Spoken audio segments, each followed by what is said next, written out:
I was 28 when I realized my husband was trying to turn my life into an off brand reality show that would get canceled halfway through its pilot episode. My name is Emily. I work in accounting, and I bought my house at 25 after clawing my way through 2 jobs, night classes, and years of helping my parents pay off my mother's medical debt. That little 2-story craftsman was the first thing in my adult life that ever felt like mine. My sweat, my sacrifice, my security. My husband, Mark, is 34. We married just over a year ago. He has a 10-year-old daughter named Lily, who I actually adore. Lily is bright, creative, funny, and she always smells faintly like strawberry shampoo and glitter glue. Her mother, Hannah, is 33, supposedly the picture of peaceful co parenting. Mark used to say they had everything down to a science. Turns out it was only a science in the way that a middle school volcano project is a science experiment. It looked cute on the outside, but inside it was nothing but hot mess lava waiting to explode. When Mark moved into my house after the wedding, everything felt normal. Maybe not perfect, but I had the same blind optimism a lot of newly married people do. I told myself that partnership meant sharing, compromise, and mutual investment. That last word became ironic fast. Mark paid half the utilities and did the grocery run when I reminded him. But anytime the mortgage came up, he told me, in that soothing tone people use when they are trying to sound mature but are actually being selfish, that since the house was my asset, he did not feel comfortable taking ownership of it. I justified it at first. I said to myself that he had his child to support, that I loved him, that we would figure out long-term finances later. But the truth was that I let him coast because I believed marriage was a team effort and assumed he felt the same way. It took me longer than I want to admit to see that he enjoyed being a team only when it benefited him. The first real crack in the foundation did not come from cheating or fighting or any of the classic dramatic signs. Instead, it came from something I did not expect: a planned family meeting. It happened on a random Tuesday afternoon. I got home from work, kicked off my heels, grabbed a soda from the fridge, and barely had time to sit when Mark cleared his throat with the kind of seriousness usually reserved for tax audits. He said he needed to talk. He gestured toward the living room couch, my couch that I bought with my tax refund, and hauled up the stairs myself, and said he wanted to discuss something important. The moment he opened with the words that should have come with alarm sirens, which were that he had a plan for all of us, a happy family plan, every cell in my body braced for nonsense. I asked what he meant, and he launched into a speech he had clearly rehearsed. He explained that Hannah was having a difficult time and that she was considering not renewing her lease. He said she wanted a break, that she was struggling emotionally, that Lily was spending more and more time with us anyway. He spoke like he was describing the weather, casual and calm, while I felt a slow dread crawling up my spine. I asked where Hannah would live if she did not renew her lease. He looked straight at me and said that he thought it would be best for everyone if she moved in with us. I genuinely thought he was joking. I even laughed because it sounded like something a 12-year-old would suggest if they wanted both their parents in the same room for a school project. When it became clear he was dead serious, my laugh died in my throat. I asked him if he understood what he had just proposed. He said yes, that he thought it would be an amazing opportunity for Lily to have both of her parents together under one roof in a cooperative, modern, blended family dynamic. He said that it would teach Lily stability and unity. He ended with a flourish, as if he had delivered some brilliant presentation, by saying that he believed I would love the experience once I gave it a try. I told him it sounded less like stability and more like an extremely awkward social experiment. He said I was being dramatic and that I was not giving his plan a fair chance. I asked him again if he was honestly suggesting that his wife, his ex-wife, and his kid all lived together in a house I owned. He nodded confidently like he expected applause. Then he said something that still makes my teeth grind. He smiled and said that Hannah respected me as the woman of the house. He said it like he expected me to be flattered. I told him this is not a medieval fantasy village, and he said I was twisting his words. But the truth was that he did not think about what this meant for me at all. He did not think about boundaries or respect or the fact that the mortgage was in my name alone.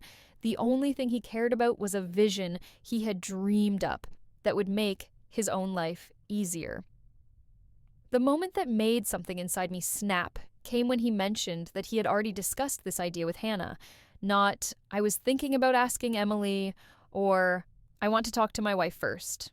No, he had already floated the idea to her, and she was open to it because, and this is what he said, Emily is stable and responsible. It was the most casually insulting compliment I have ever received. I asked him if Hannah was open to it because I paid for everything, and she would not have to. He shrugged and said that was not the point, except it was absolutely the point. It was the entire point. They both wanted to live here because I worked hard and they did not want to. They wanted a roof without cost. They wanted comfort without contribution. And Mark expected me to say yes because he had decided that the fantasy of his two women peacefully under one roof was more important than my autonomy or mental health. I told him that if he was so committed to this happy family plan, he could enjoy it without me because I was not going to participate in a living arrangement that sounded like the plot of an uncomfortable documentary.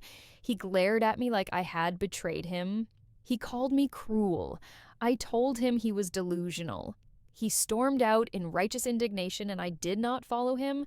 I stood up, walked across the room, and I locked the door behind him because, again, my house.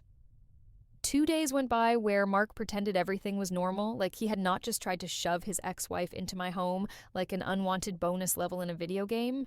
He brewed coffee, kissed my cheek in the morning, picked up Lily from school, and behaved like he had not detonated a nuclear idea on our marriage. I was quiet, simmering, and genuinely trying to decide if I had married a man who truly did not understand boundaries or if he understood them and simply did not care. On the second evening, while I was at work sorting through a stack of invoices, my phone buzzed. I assumed it was Mark asking about dinner, except it was not Mark. It was Hannah, who had not texted me directly in months. Hannah, who usually communicated through him unless it was about Lily's school or a birthday gift. Hannah texting me out of the blue was alarming enough. What she said made my stomach twist. She wrote that she appreciated my generosity and wanted to know when she and Lily should transition their things. Not if. Not, is this still something you are open to? No, she was asking for a timeline. She spoke like she already had one foot inside my house and was just waiting for me to pick which closet she should take. I sat there staring at the message so long that my coworker asked if I was okay. I typed back that absolutely nothing was happening and that she needed to talk to Mark because clearly something had been lost in translation. She replied immediately, which was a sign she had been expecting this conversation. She wrote that he said the house is ours too now, ours too. A 2-word declaration of entitlement that made my lungs stop functioning for a moment. By the time my shift ended, I was shaking. I got into my car and called Mark. His cheerful voice cracked something in me because he sounded so casual, so oblivious, so confident that everything was going his way. I asked him why Hannah thought she was moving in, why she thought she had partial ownership of my home, why she was thanking me for my generosity like I had already signed off on this ridiculous arrangement. That is when he said he did not technically say it was hers, but that he told her we would treat it like a shared home. He framed it like he was doing me a favor by clarifying the wording. I asked how a house becomes a shared home without her paying anything, and he gave the most insulting answer I have heard come out of a grown man's mouth. He said that she could contribute in other ways. I sat in the car, gripping the steering wheel while he spelled out that those ways included cooking, cleaning, and focusing on Lily. In other words, he wanted his ex-wife to be a live-in domestic helper using my home, paid for by me, while he played the role of enlightened co-parent who brought two women together. Like this was some sitcom about harmony. When I got home, I realized I needed numbers to keep myself from exploding. I opened my laptop, pulled up our banking app, and did what he clearly had never done, looked at the full cost of living. My mortgage alone was $1,920 a month. Utilities hovered around $340. Groceries were $600 because Lily stayed with us half the week, and kids grow like weeds with bottomless stomachs. Repairs averaged about $150 because the house was old enough to have personality, which also meant it was old enough to break down in inventive ways. The total came out to a number that made my head throb. Then I calculated how much Mark contributed, $480. That was it. Not even a quarter of the cost of the home he'd lived in full time, and he wanted me to stretch that already uneven financial load to support his ex-wife and a full-time child living under my roof, like I was running some kind of benevolent bed and breakfast for people who did not want to pay rent. The more I did the math, the more I realized that Mark had never once looked at our expenses with any sense of responsibility. He lived like a long-term house guest with marital privileges. That night, I told him he had 48 hours to shut down this fantasy and clarify to Hannah that there would be no move-in, no shared home, no communal blended life experiment, and absolutely no rebranding of my mortgage as a group project. I told him that if he did not handle it, I would. Instead of apologizing, instead of taking accountability, instead of acknowledging the absurdity of what he had promised his ex-wife, he twisted his face into a mask of outrage and told me I was threatening the stability of his child. I looked him dead in the eyes and told him the truth he needed to hear. No, buddy, you are threatening the stability of my mortgage. The 48 hours I gave Mark turned into a countdown clock ticking in the back of my mind. I half expected him to finally grasp how wildly inappropriate his plan was. Instead, he acted wounded, walking around the house with the dramatic heaviness of someone who thought he was starring in a serious, emotional film, rather than facing the consequences of his own decisions. I spent those 2 days avoiding unnecessary conversation with him and refusing to play the role of the accommodating wife who smooths over her husband's mistakes. If he wanted to fix this, he knew exactly how, except he did not fix anything. He did not tell Hannah the truth. He did not shut down the fantasy. He did not take responsibility for any of it. Instead, he did absolutely nothing and let the situation brew into what became one of the most surreal moments of my adult life. On the afternoon of the second day, I heard footsteps on my porch. The sound was too light to be a delivery driver and too persistent to be Mark coming home early. When I opened the door, I found Hannah standing there without knocking, like she was waiting for dramatic background music. She had her arms crossed, keys in hand, and a look on her face that made it clear she expected this to be the beginning of her new life in my house. She said she sympathized with me because she understood that change can be hard, but she really needed a place to stay, and that Mark told her I was the type of woman who likes helping people. The way she said it was so patronizing that I almost laughed. Mark had painted me as some kind of charitable institution instead of a person with boundaries and financial responsibilities. I told her that I do like helping people, but not when those people attempt to exploit me. At that, she bristled instantly. Her voice sharpened as she asked if I would rather have Lily bounce between unstable places just because of my pride. The accusation hung in the air like smoke, thick and unpleasant. She thought she was delivering a moral blow, but all she did was expose her entitlement. I clarified that this was not about pride, this was about boundaries, about financial reality, about the fact that I never agreed to co-live with my husband's ex-wife. I had to say it slowly because I wanted it to sink in. She did not want to hear any of it. Instead, she launched into a long, condescending speech about modern families and how society evolves and how blended households are becoming the norm. I let her finish because I needed her to feel like she had fully expressed her delusion before I cut it down. I told her that modern families still pay rent, no matter how enlightened they pretend to be. That was the moment her entire expression cracked. She blurted out that her lease ended in 6 days and that she was counting on moving in. She admitted she had turned down other housing options because Mark made it sound guaranteed. She looked at me with wide, expectant eyes, as if she thought that revealing her poor planning would magically become my responsibility. I told her that was between her and Mark, but she was not moving into my home. She stared at me like she was waiting for me to change my mind, then realized I would not, and the tears started. She left crying, and I watched her walk down the driveway with that heavy, dramatic sadness people perform when they believe the world has wronged them. I did not feel proud of how it ended, but I also did not feel guilt. I did not create this disaster. I was simply refusing to let it swallow me financially and emotionally. When Mark came home and heard what happened, he exploded. He accused me of humiliating Hannah and undermining him as a father. He stormed around the house, waving his arms like someone reenacting an argument in a mirror. He refused to acknowledge that promising my house to another adult without my consent was the real humiliation, and that he had undermined himself by making commitments he had no right to make. I told him exactly that. I told him that he undermined himself by promising my house to someone else.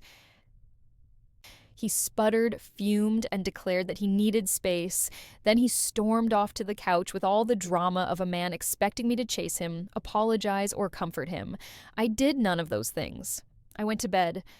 I slept better than I had in 2 weeks. He slept on the couch. I slept fine.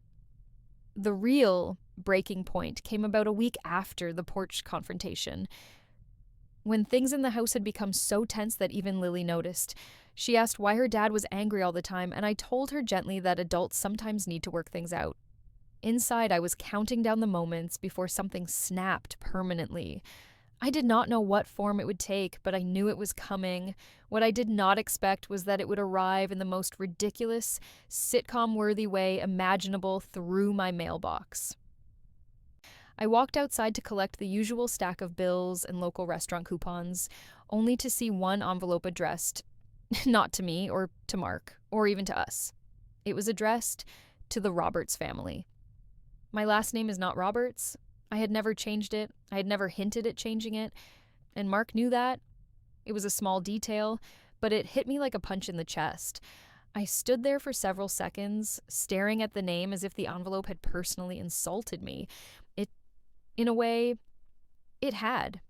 I opened it, still standing in the driveway, and what came out was a neatly printed, color-coded document titled Co-Living Schedule. Not handwritten, not casual, not a suggestion. It looked like something someone would present in a meeting at a community center. I scanned it, and the longer I read, the hotter my face became. At the top, it said that the schedule had been prepared to help ease the transition into a stable multi-parent household. Then came the bullet points. Hannah does morning routine with Lily. Emily assists if needed. Dinner rotation. Emily cooks 3 nights per week. Hannah cooks 2. Mark orders takeout on weekends. Weekend activities. Lily alternates parent-led outings. Emily is welcome to join if she feels comfortable. Then came the insult that felt so bold, so condescending, so shockingly confident that I had to read it 3 times to make sure I was seeing it correctly. House decisions. Mark and Hannah discuss Lily-related areas. Emily handles finances. I was assigned the role of walking wallet, financial mother-wife, crisis accountant, provider of stability and resources. Not partner, not equal, not human being, a resource. Then I looked at the address labels at the top, copies sent to Hannah, copies sent to Hannah's parents, copies sent to his mother. He had mailed this like it was an invitation to a new lifestyle that I had apparently joined by default. And the small printed note at the bottom said, "Approved by Mom," as if the stamp of his mother's delusion made it official. I stood there for longer than I want to admit, holding the paper in the sunlight like it was a prophecy of my own doom. Then I took a picture of the entire document, circled the worst parts, and sent it to Mark with one message: "Pack your things." He responded instantly, then bombarded me with calls on his drive home. I ignored all of them. By the time he walked through the door, he was already in spin mode. He said the document was a result of bad communication and that he thought sending it out would keep everyone on the same page. He said he was trying to create structure. He said I needed to compromise for Lily's sake. He said all of this while gesturing like a politician caught in a scandal he believed he could talk his way out of. I told him calmly that he had tried to build a family unit without including his wife, and worse, that he built it directly on top of his wife, as if I were some sort of foundational support beam rather than a person with my own limits. The words, left my mouth with a clarity I had not felt in months. He froze, stunned that I was no longer treading lightly around his ego. He asked if I would really leave. I told him yes, with no hesitation. His face crumpled in a way I had never seen before. He cried, and it was not the quiet, reflective crying of someone who understands what they did wrong. It was the self-pitying kind that comes from losing control. I felt nothing but relief. The dam had finally broken. Within a week, he moved out. And the irony of where he moved would have been hilarious if it had not been so pathetic. He moved into a rental house with Hannah and Lily. He acted like he wanted this arrangement so badly. So now he had it. But now he had to pay for it too. I tried not to think about it after he left. I tried not to imagine the reality of the household he had fantasized into existence. But 2 months later, I got the update anyway, straight from the source in the form of a lengthy text message I did not ask for. Apparently, Hannah expected him to cover most of the bills because she thought he had more money than he did. He expected her to act like a wife because that was the role he had mentally assigned her. Lily hated the constant tension and told him that she missed how calm things used to be. And the best part, the part that made me laugh so hard I had to set my phone down, was that at the height of an argument, Hannah told him that Emily would never have let the house fall apart like this. That sentence alone could have powered my entire home office for a month. He ended his text with a long apology, paragraphs of reflection and regret, promises to do better, confessions of selfishness, all wrapped in a neat bow of far too late remorse. I did not respond. Instead, I took a screenshot of the entire message, created a new folder on my phone titled Reasons I Dodged a Bullet, and archived it there like a digital trophy. As for me, I took back my life with the force of someone who had survived a bizarre emotional tornado. I refinanced my house under a better rate. I converted the spare room into a home office with a massive desk and shelves I built myself. And I started dating someone who understands that blended family does not mean multiple adults living off Emily's income, labor, emotional bandwidth, and patience. Am I the asshole for refusing to join a harem? No. I am the only sane person in this circus.